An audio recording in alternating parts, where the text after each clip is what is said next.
দর্শক, আমরা আরো দুইজনকে পাইছি, দেখবো যে এরা আসলে কি হতে চায়।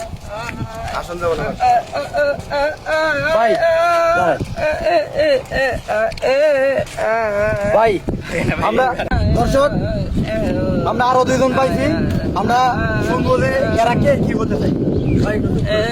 ভাই আপনি কি হতে চান? ভাই আপনি কি হতে চান? কানে শোনো না? ভাই আপনি কি হতে চান? বলছি ভাই আপনি কি হতে চান? আমি কল সেন্টারে কাম করবার চাই। কল সেন্টারে কাজ করবেন আপনি? আপনি তো ভাই ঠসা মানুষ, কল সেন্টারে কাজ করবেন কিভাবে? আপনি তো ঠসা মানুষ, কল সেন্টারে কিভাবে কাজ করবেন?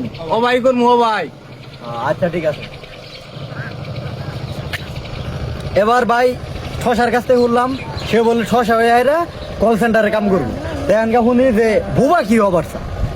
দর্শক, বুবার কাছে ভাই আপনি কি হতে চান? আপনার কি ইচ্ছা? ও শিল্পী হবো, শিল্পী। হ্যাঁ শিল্পী হবো। ও শিল্পী হবো। ও আচ্ছা, বুবাই ও গান করতে পারবো? ভাই, মানুষের ইচ্ছা শক্তি এমনই, মানুষের ইচ্ছা শক্তি এমনই, সে বুবাই আইরাও শিল্পী হবার চা। দেখুন তার কণ্ঠ কিন্তু অসাধারণ, অসাধারণ বয়েজের কণ্ঠে সে গান করবে। দর্শক, আজকে ইন্টারভিউ নিবার আয়া আমি নিজেই পাগলা হয়ে গেছি। কানা খুরা ঠসা আর বুবারে নিয়ে আয়রা আর পারা যায় না।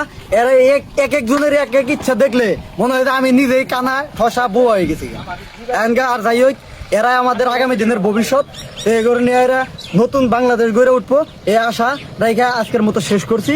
মেন্দা টিভির পক্ষ থেকে সবাইকে স্বাগতম, ধন্যবাদ।